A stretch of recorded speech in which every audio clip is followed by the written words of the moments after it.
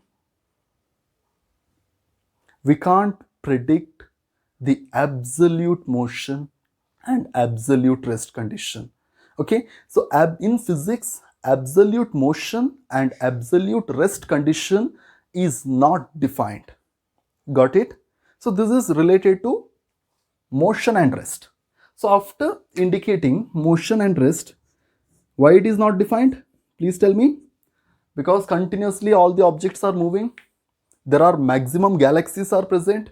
We don't know which one is moving fastly, which one is moving slowly, which one is at rest. We don't know that.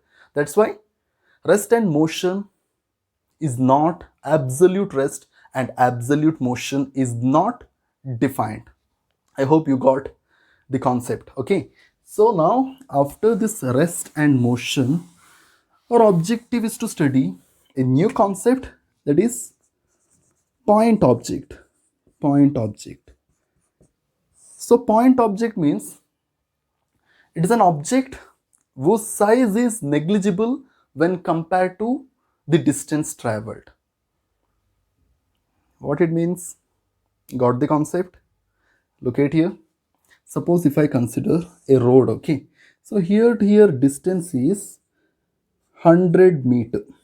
Fine, 100 meter. So I consider an vehicle, this is the special vehicle whose length is approximately 10 meter. Okay, so this vehicle is moving from here to here. So how much distance it covers to reach B? Look at here to here already it covered 10, and here to here it becomes 100 minus 10, which is equal to 90 meter. Okay, so in this particular case there is 10% variation we observed due to the size of that vehicle. So in this particular case I am not going to consider this as point object. I call this object this as what? A body or object. This is not a point object. Suppose same factors, same explanation I am going to explain now. Look at here. 10 meter vehicle, same vehicle, and it covers 1000 kilometer. It covers 1000 kilometer. 10 meter vehicle is covering 1000 kilometer.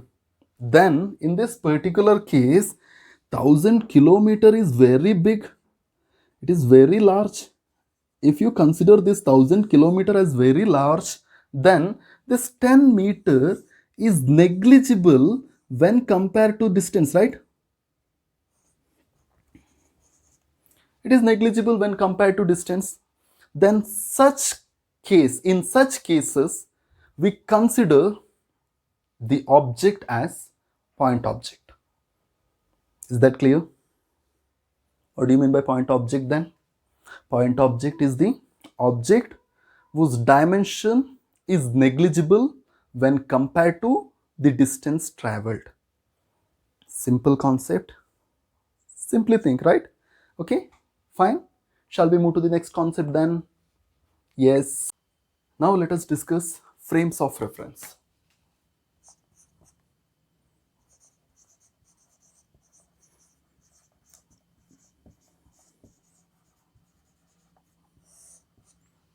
It is the fixed point or place with respect to which the position, velocity, speed, acceleration of a body is determined. So I can say that frames of reference is nothing but it's a reference place or referent point with respect to which we are going to explain the velocity, speed, acceleration, etc. For example, I consider a train compartment. Okay, so this is the train compartment.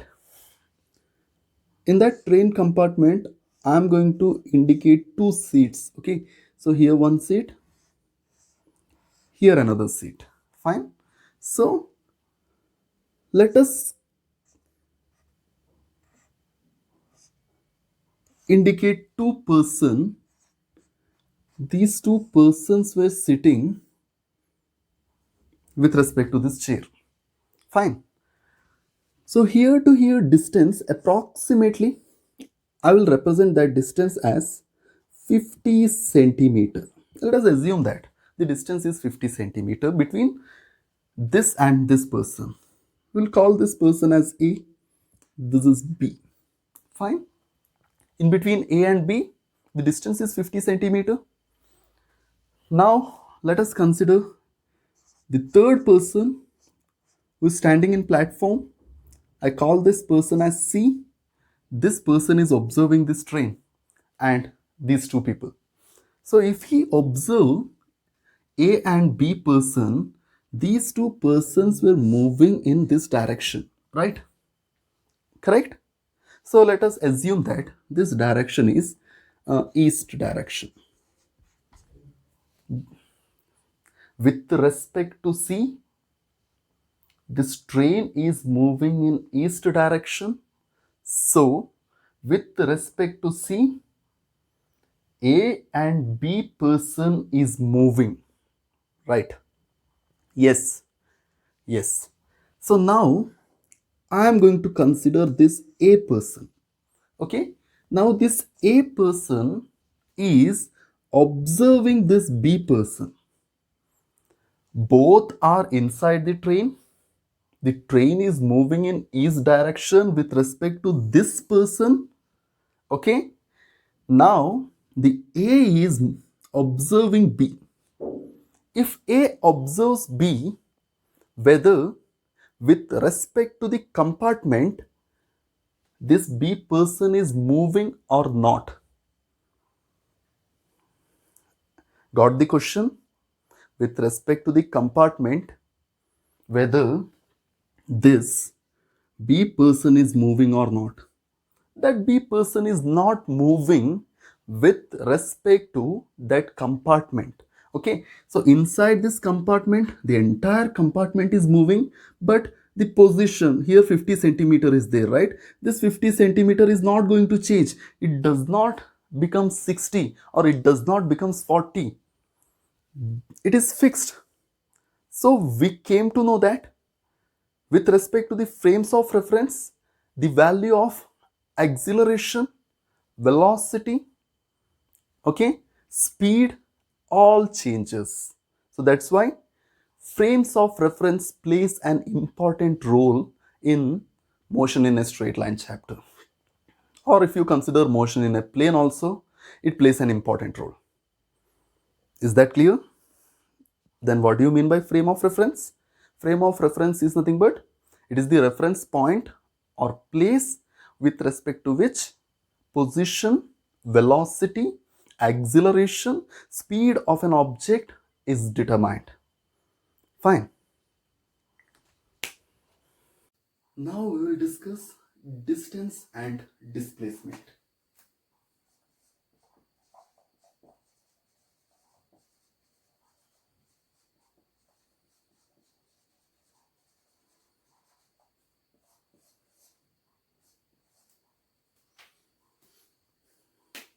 The actual path between 2 points is called distance, which means let us consider home and college.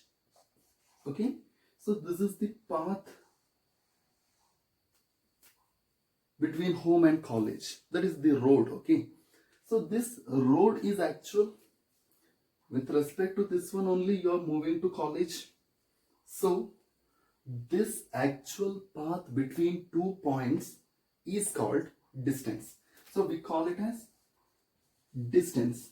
Okay, if you want to explain displacement, then you must represent a direction, where to where the object is moving, or where to where the object is what changing its position, that you must explain. Now you observe here if the object is moving from home to college, or if a person is moving from home to college, the vehicle is moving from home to college, then if he moves along a straight line, then that straight line is the shortest distance. Okay, so he is directed towards a fixed position along a straight line, then we consider it as displacement. In simple way, displacement is the shortest distance from initial position to final position. Okay, so this is our displacement. This is our displacement. Okay, if you consider this distance, distance is what? Actual path between initial and final position, and displacement is the shortest path from initial to final position. Okay, so this distance is a scalar quantity. Scalar and vector concept we will discuss in next chapter. Okay, scalar means it is the physical quantity having only magnitude, no direction. So scalar quantity, here if you consider displacement, there is a direction, right? From to, so there is a direction. So that's why we call it as vector quantity. Okay, always measured in positive value. Always measured in positive value. Here we measure this displacement in positive value, negative value, or it may be zero. How can we say that it is positive, negative, or zero and it is positive? Look at here. Suppose if I consider a distance, distance means so the actual path. Suppose if I consider this pen, if I cut this pen to equal half, then I will get a positive quantity. The distance becomes half. Further, if you cut, the distance becomes half. Whether is it possible to make that distance negative? It's not possible. If I get a minute part from this pen, that minute part is also a positive value. That is 0.00000001, like that. So that's why distance is always positive. And displacement becomes what? Positive, negative, or zero. For example, a person is moving from home to college. There is a direction. Okay, so here in this case, this is the positive direction. Suppose this person is returning from college to home, then if you measure the total displacement, here positive direction, here negative direction, both has the tendency to cancel each other and it becomes zero.